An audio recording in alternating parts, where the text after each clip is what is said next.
Bienvenidos a un nuevo episodio de Bountiful Momcast, el espacio donde exploramos la hermosa y desafiante aventura de criar con amor, propósito y fe. Hoy tengo una invitada muy especial que nos ayudará a entender mejor el desarrollo de nuestros hijos y cómo podemos acompañarlos en cada etapa de su crecimiento con respeto, con amor y con compromiso. Nos acompaña la doctora Maricel Schweitzer, fundadora de Engage Families y reconocida experta en desarrollo infantil, crianza respetuosa. Maricel es doctora en educación, Certified Parenting Coach y una apasionada defensora de la crianza consciente y basada en la conexión. Tiene años de experiencia trabajando con familias y educadores y ha guiado a miles de padres a comprender mejor las necesidades de sus hijos y a fortalecer los vínculos familiares desde la primera infancia hasta la adolescencia. Con ella vamos a explorar todo un espectro del desarrollo de nuestros niños, cuándo debemos preocuparnos, cuándo no, cómo acompañar cada etapa con respeto y amor, el impacto de la alimentación, la tecnología e incluso cómo la fe es un componente importante en el desarrollo de nuestros niños. Así que, doctora Maricel, es un honor tenerte aquí. Bienvenida a Bountiful Momcast. Gracias por invitarme. Este es un tema que me apasiona demasiado y me apasiona quizás porque uno, me encantan los niños. Disfruté demasiado de mis hijos. Fue algo desde el momento en que supe que estaba embarazada hasta hoy en día que ya son adultos. Los sigo disfrutando, los sigo queriendo, sigo siendo mamá, pues. Y, y me encanta poder. Gracias a ti por estar presente con nosotros en este momento. Siento mucho lo de tu compañero y aprecio mucho que hayas hecho el espacio hoy para conversar con nosotros.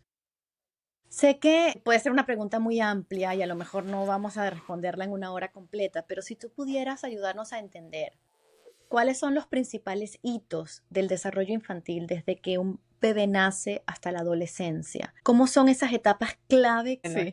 Por lo menos en mi época. Hoy en día hay como muchísimas más recursos, pero en mi época era lo que aprendí yo de cómo me criaron y lo que veo de lo que está pasando con otras familias. Entonces, ¿cuáles eran los hitos que yo veía en ese momento? Bueno, si llega el hijo de mi amiga que habla más, cónchale, a lo mejor no está hablando mi hijo suficiente, ¿verdad? O recuerdo, por ejemplo, con mi hijo varón mayor, voy a visitar al kinder y veo que hay, en una pared están puestos todos los dibujos de los niños y me doy cuenta de que el de Albert no tenía ni pies ni cabeza. Y en ese momento hablé con la maestra y le dije, mira, por casualidad hay algún problema, estaba recién empezando, la diferencia era mucha. Y me dice, bueno, sí, precisamente quería hablar contigo de eso y yo busqué ayuda y todo eso, ¿Y pero qué era? O sea, porque, perdón que te interrumpa, pero uno como mamá primeriza, yo no me hubiese dado cuenta. era un problema de motricidad fina. Entonces, los hitos del desarrollo vienen en base a las cuatro áreas del desarrollo, que son el social, emocional, cognitivo, lenguaje y comunicación y el físico o motor. Y el motor es motricidad gruesa y motricidad fina. Todos cuatro son súper importantes para que el niño tenga éxito en la escuela y en la vida. Que trague, que después se siente, todo eso van como poco a poco creando como fundaciones para el siguiente. Entonces, ¿qué pasa? Muchas veces nosotros no vemos que eso está sucediendo, pero no lo vemos porque comparamos con otro niño. Pero los hitos están allí. Yo estoy precisamente escribiendo en este momento un libro que quiero que sea como una guía para los padres, o es una guía para los padres, donde tú puedes ver que qué es lo que yo espero de mi hijo a los 2 meses, hasta qué es lo que debe hacer mi hijo a los 5 años. Y cada área tiene sus hitos. Entonces tú vas viendo más o menos qué es lo que debe pasar en ese espectro, ¿no? Em, ¿Y en qué momento juega un rol importante la individualidad de los niños? Es decir, si, por ejemplo, uno de los hitos es gatear entre los 6 y 9 meses y no gatea, sino que va directo a caminar, ¿eso es un problema o puede atribuirse a la individualidad de ese niño? cada niño es único. Y nosotros esa parte también la tenemos que considerar. Y cuando uno tiene más de un hijo, tú ves y dices, cónchale, pero el primero, mi hija mayor habló al año, así decía frases. El segundo habló como a los 2 años. O sea, cada uno va logrando sus hitos quizás de una manera única, pero es súper importante ver cuando no están logrando los hitos, cuando está pasando mucho tiempo y no están logrando los hitos, porque nosotros podemos ayudarlos. Y esa es la belleza o la magia o la importancia de lo que llamamos la intervención temprana. Entonces, si, por ejemplo, yo veo que gatear es importante, entonces, ¿qué cosas puedo hacer yo para promover ese desarrollo y que mi niño empiece a gatear, a gatear? No lo vas a forzar, no tienes que ponerlo en una andadera como hacen muchas personas para que gatee o para que camine a juro, pero tú le pones juguetes, le haces ejercicios y lo vas ayudando a que vaya logrando esos hitos de desarrollo. Siempre es importante las 2 cosas, ¿no? El balance. Uno, no caer en pánico, Claro. ¿sabes? No puedes estar todo el tiempo pensando: "Guau, no está logrando, se está quedando", etcétera, y empujando lo demás, pero tampoco ser negligente. Muchas veces, cuando tú llevas a tu niño al pediatra, ellos hacen un chequeo más o menos de esos hitos. Ellos te van a preguntar: "¿Cuántas palabras más o menos habla? ¿Se está sentando? ¿No se está sentando? ¿Está comiendo? ¿Está agarrando cosas? ¿Está haciendo la pinza?". Todo eso son parte de esos hitos que van diciéndote que el desarrollo va bien. Y por ejemplo, en un mundo como el de hoy, donde pareciera que la crianza de nuestros hijos está tercerizada, al final creo que hay cada vez menos presencia de los padres de ese niño en su desarrollo. ¿Cómo saber que no estamos siendo negligentes, justamente? Mira, una de las cosas que yo enfatizo mucho a los padres es precisamente que aunque el niño pase 6 horas al día, 8 horas al día en el daycare, todavía hay muchísimas horas que pasa con nosotros. Y es muy importante, o sea, pasan con nosotros el resto de las horas que están despiertos entre que llega el daycare y se va a dormir. En la mañana, los fines de semana, las vacaciones, todo ese tiempo, cuando tú lo sumas, es más tiempo que el tiempo que el niño pasa en el daycare. Y eso es hasta incluso cuando están ya yendo a la escuela elementaria o cuando están incluso en el high school. Siguen pasando mucho más tiempo con nosotros. Aquí hay un dicho que decimos que los padres somos los primeros y los mejores maestros de nuestros hijos. Y yo siempre les digo, cada oportunidad es una oportunidad para aprender. Y cada vez que yo veo un niño con un device, con un teléfono en las manos, con una tableta, yo siento que están perdiendo una oportunidad hermosa para aprender. Claro. Este, yo siempre le digo a los padres, ten una bolsa colgada en la puerta, que es la bolsa, yo les digo las busy bags, las Busy bolsas bag. Ajá. de estar ocupados. Tengo una bolsa con papel, con creyones, con una cosita de plastilina, con unas tijeras, de esas que los niños pueden usar, de las que son seguras para los niños. Y cada vez que si estás esperando la comida en el restaurante, si estás esperando al médico, haz algo con el niño. O sea, toma esa oportunidad como una oportunidad para crecer y para fomentar ese desarrollo. Entonces, no porque el niño va al daycare y en el daycare, o sea, es mucho lo que los niños aprenden. Claro. Sí, como siendo intencionales en el tiempo que tenemos con ellos Correcto, y no, pues mamá o papá también están cansados. claro.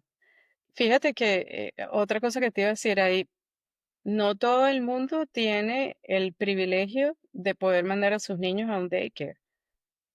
Hay muchos padres que optan por lo que llaman, por lo menos en Arizona, le llaman el cuido, que es una señora, una vecina de la Ujú. comunidad que tiene un niño pequeño y entonces aprovecha y cuida a otros 2 o 3 niños. en esos lugares la enseñanza no es tan estructurada como es en los daycares. Entonces, tú tienes que hacer tu trabajo de primer y mejor maestro de tu niño y aprovechar Claro, esas horas que tú estás con él. O sea, cuando tú estás antes de dormir, utilizas 20 minutos para leerle un libro. O sea, esa es una oportunidad increíble para enseñar al niño vocabulario, para enseñarle colores, para enseñarles a clasificar, para enseñarles comprensión de lectura. O sea, hay miles de cosas que tú puedes enseñar a tu niño y a la vez estás creando ese bonding, ¿no? claro. Esa conexión con tu niño. Y que yo creo que ahí diste en el clavo con un elemento que es fundamental en la crianza con propósito, en la crianza intencionada, y es que crea bonding. Y al Ujú. final, y me estoy adelantando a lo mejor unos años, pensaba yo, ¿cómo evitar un adolescente rebelde, un adolescente que se quiera ir de casa, que a lo mejor se meta en problemas o que tuvo un problema y no se atreve a hablarlo? ¿Cómo evitar todo eso? Pues creando un apego seguro Conexión. desde niño, de tal manera que cuando llegue a esos momentos y tenga la necesidad de hablar, de acercarse, ya haya un puente de comunicación. Exacto, exacto. ¿Qué tan importante es eso, sobre todo en la sociedad moderna?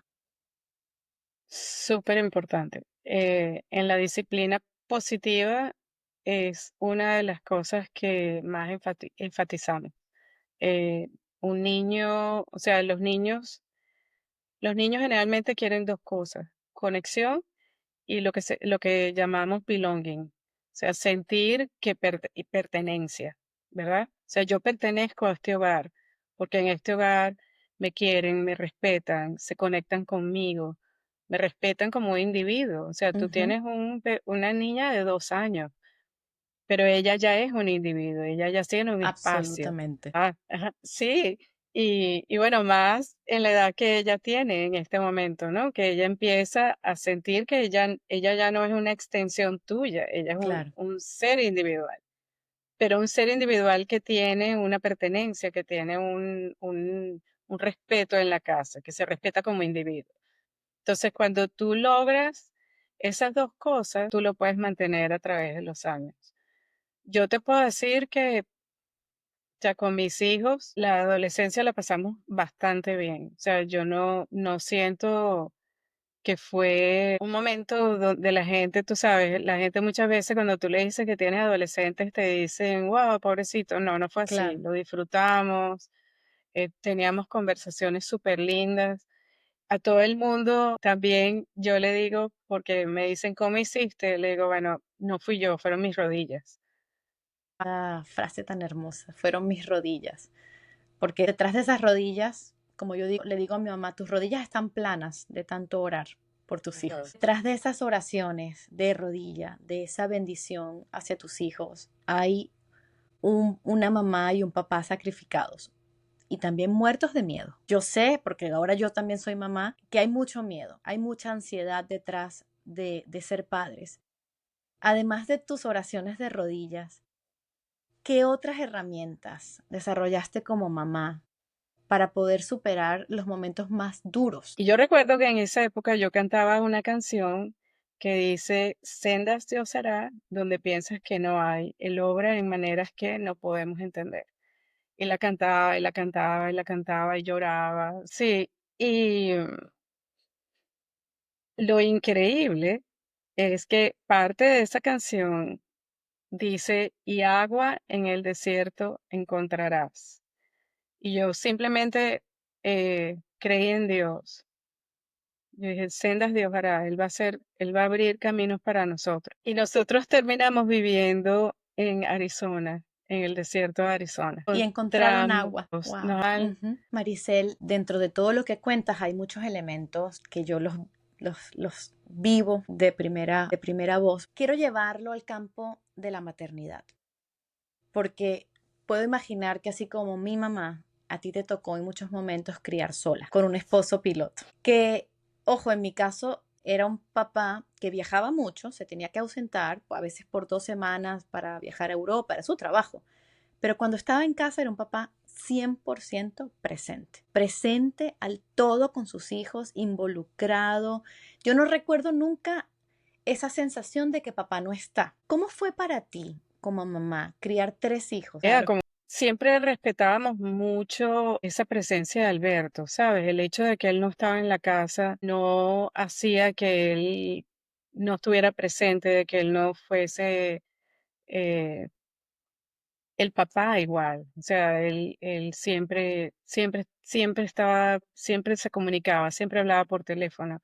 Nos hablábamos por teléfono todos los días. Las cosas se mantenían en la casa y él estaba en China y yo aquí en Ujú. Estados Unidos.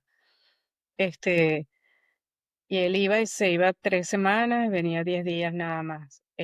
Pero las cosas en la casa yo me aseguraba de que se mantuvieran exactamente igual para que él también cuando él regresara a la casa se sintiera que estaba en su casa, pues no se sintiera perdido. Hoy en día, muchas familias están criando a sus hijos lejos de su familia extendida, sobre todo los que nos ha tocado migrar. No tenemos cerca a los abuelos, a los tíos, a los primos. ¿Cómo afecta esto el desarrollo emocional y social de nuestros hijos? Yo creo que también depende cómo uno lleve esa situación. Yo pienso que es importante mantener el, mantener las raíces y que los niños entiendan y sobre todo que mantengan el idioma. Por lo menos a mis nietos yo siempre, uno habla más español que el otro, pero siempre se los digo. O sea, ustedes no pueden dejar de hablar el idioma, porque ustedes tienen familia. ¿Qué va a pasar cuando ellos lleguen y ustedes no se pueden comunicar? Entonces, ¿cómo se comunican? Y son primos segundos, pero se crearon muy juntos, o sea, se quieren como hermanos, pues, o sea, que la relación es muy, muy cercana. Pero yo pienso que el idioma es una manera como importante para poder lograr que se mantenga esa conexión con tus orígenes. Y yo pienso que el origen no lo puedes perder, es como tu planta, pues, como si sacaras la planta y la pusieras en otra, Ujú. tienes que mantener esas raíces en tu vida, puedes Absolutamente. desconectar. Justo comentabas el tema del idioma y hay algo que me llama la atención, sobre todo cuando eres migrante, y es los niños que crecen en hogares bilingües o multiculturales. De alguna manera esto afecta su desarrollo del lenguaje. Es normal que tarden más en hablar si están como escogiendo entre 2 idiomas. Posiblemente, pero eso yo diría que es la parte menos importante del desarrollo del lenguaje. Y, o sea, lo que sucede en el cerebro del niño, o sea, sin hablar de las consecuencias, de las otras consecuencias de no hablar tu idioma natal o el idioma natal de tus padres. Lo que sucede en el cerebro de ese niño que está hablando los dos idiomas es increíble. Es una cosa que llaman code switching. O sea, que el niño empieza a entender que esto es un cup y una taza.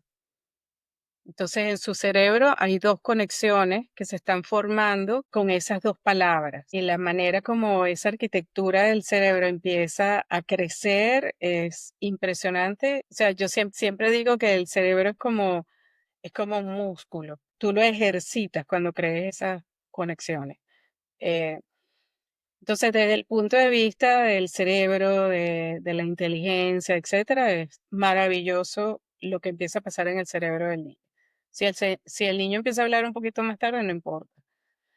Ahora, em, una vez que empiezan a hablar, el trabajo del padre para que el niño pueda ser bilingüe es lo que el vocabulario que tú le estás dando a tus niños en la casa hace que ellos desarrollen un lenguaje que yo llamo doméstico, Doméstico, muy claro. bajo. Entonces se les hacía más fácil comunicarse en inglés. Cuando eso pasa, ellos tienen la tendencia a empezar a hablar inglés y abandonar el español o abandonar el lenguaje natal. ¿Qué pasa entonces? Hay muchas familias que yo, incluso yo lo veía muchísimo en el distrito escolar donde yo trabajaba, donde los padres no aprendían el inglés, que se rompe la comunicación con los niños. Wow, claro, claro. Porque ellos no, Gravísimo. entonces el esfuerzo tiene que ser de verdad, es sobrehumano. Yo les decía a mis hijos, de la puerta para adentro estamos en Venezuela. Aquí nadie puede hablar inglés, ni siquiera entre ustedes. Y era una lucha increíble. O sea, de verdad, una lucha todo el tiempo. Hablen español, hablen español, hablen español. Y hoy en día, Incluso entre hermanos suele ser todavía más complicado porque ya entre claro, ellos no quieren hablar el idioma natal de los padres. ¿Y cómo afecta eso al adulto del futuro en cuanto a las conexiones sociales? Si no tuvo un apego, una comunicación fluida y cercana con sus padres a través del idioma, la cultura, las tradiciones, etcétera, ¿eso le afecta en el futuro, en el adulto en que se va a convertir? yo pienso que sí. Y esto ya es, digamos, casi más opinión que no te lo puedo decir con evidencia científica.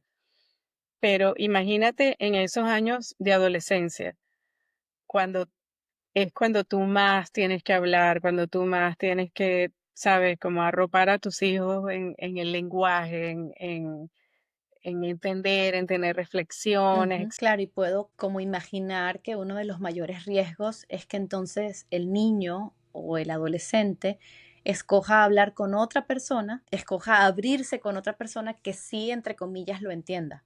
Claro. Y esa otra persona puede ser alguien que no necesariamente quiere lo mejor para ese niño. Sí, pero a mí me parece terrible, o sea, yo todavía sigo teniendo conversaciones divinas con mis hijos. Filosofamos, o sea, hablamos de cualquier cosa.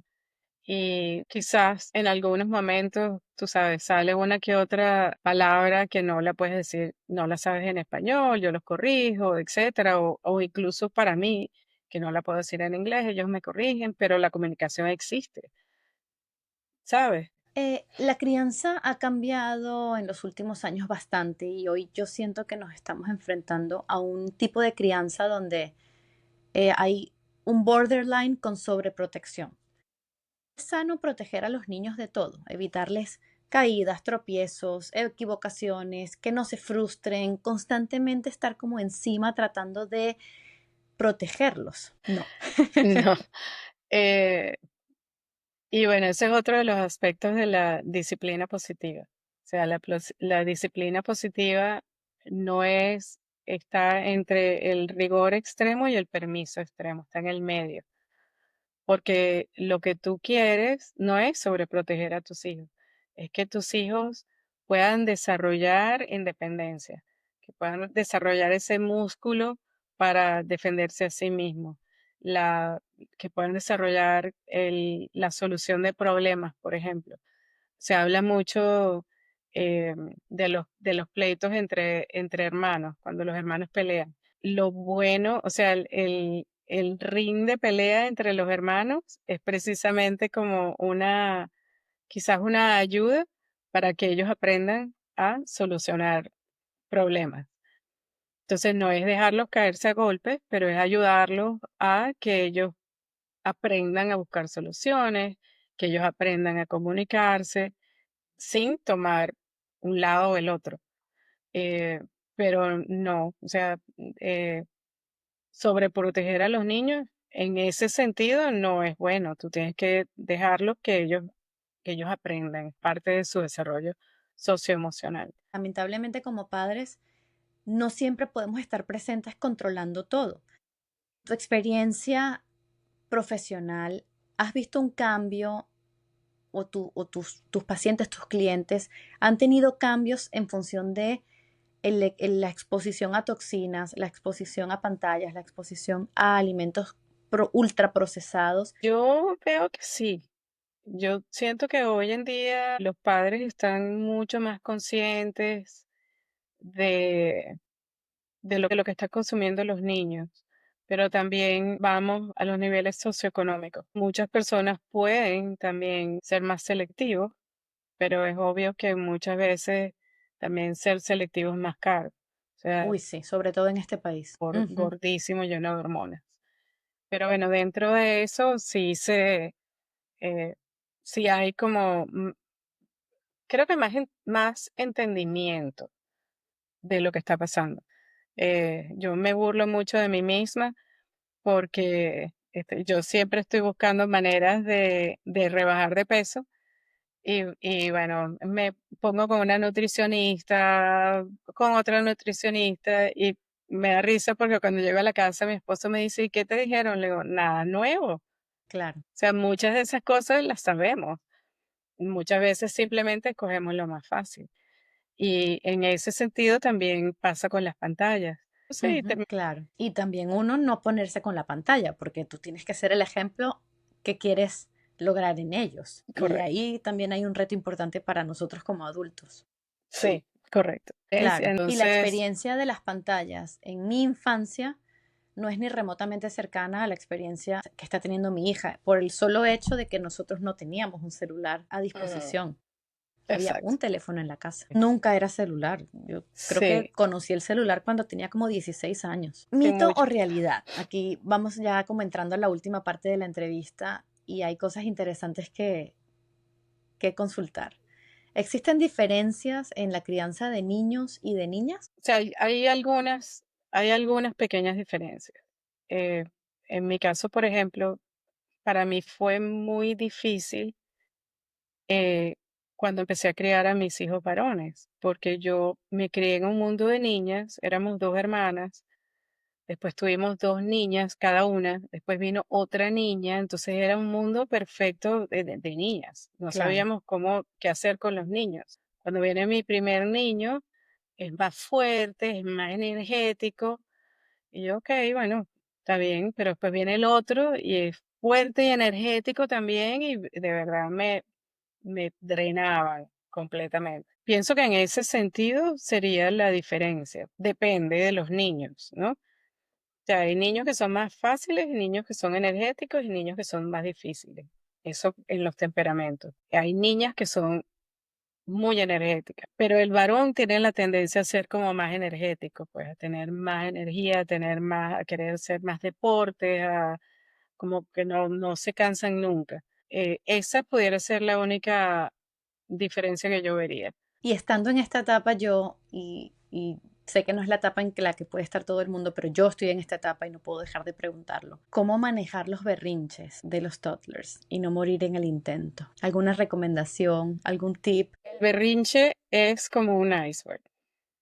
Es la manera como lo aplicamos en la disciplina positiva. La parte de arriba del iceberg es el berrinche y la parte de abajo del iceberg es lo que el niño te quiere comunicar que no ve, que tú no puedes ver. Lo que tú puedes ver es el berrinche, pero lo que tú no puedes ver es la razón que tiene el niño para el berrinche. Muchas veces, muchísimas veces, el niño está cansado, el niño tiene hambre, el niño, no sé, está agotado, está frustrado, etcétera. Entonces, el berrinche es, es la expresión de estoy cansado, estoy frustrado, necesito conexión. Esto es lo que causa el berrinche, es ese monstruo que vive adentro de nosotros. Y esta es como la corteza prefrontal, ¿verdad? Donde generalmente estamos cuando nos sentimos bien, cuando tenemos el raciocinio, nos sentimos perfectos. En el día, el niño fue al colegio, tuvo un día con mucha actividad, no pudo comer, se sintió cansado, no hizo la siesta y entonces esto empieza como a levantarse, ¿verdad? Esta Ujú. parte de la corteza. Empiezas como a perder la paciencia. Tu mamá te va a buscar, pero te fue a buscar al colegio y no se conectó contigo porque en ese momento estabas justamente con una llamada del trabajo y tenías que aceptarla. Entonces casi que le dices al niño, mute, un momentico, ya te voy a atender solamente 15 minutos. Y el niño tiene hambre, la pasó mal en el colegio, viene cansado y no se conectó contigo. Y se levanta completamente esta parte de la corteza y sale esta que vive en mí, que vive adentro de mí, que no soy yo, pero vive adentro de mí y es irracional, ¿verdad? Y estoy en esta área irracional de mí misma, como niño. Ujú. Quiero gritar, estoy frustrada, no te conectaste conmigo, estoy cansada, tengo demasiadas horas sin verte. ¿Qué es lo que solemos hacer nosotros como padres? La otra que está dentro de mí, que también pasó el día difícil, que estás en Ujú. esa llamada que no quieres contestar, estás igualmente irracional. Y le gritas más duro para que se calme. Entonces, lo que hacemos es escalar el problema. O sea, en este momento que tu hijo está así, necesita conexión. Necesita que le digas, entiendo que te sientes mal, entiendo que estás frustrada, entiendo que tienes hambre, o sea, vamos a comer algo, o darle esas oportunidades para que el niño vaya y se tranquilice. Y Me encanta. parte de ese desarrollo emocional es también poder los niños conectar con sus emociones. Entender, en este momento estoy molesto, ¿qué siento? Tengo dolor de estómago, estoy frustrada, ¿sabes? Poder ponerle nombre a eso que estoy sintiendo en ese momento y poder entender que, bueno, en este momento me siento mal, déjame ir al cuarto, déjame tranquilizarme, déjame respirar. Yo tengo algunas cosas que a veces les digo a los padres que les pueden enseñar a los niños a utilizar, por lo menos el globo de la respiración. Le puedes enseñar a tu niño, mira, cuando te sientas así, puedes soplar como si esto fuera un globo, ¿verdad? Entonces,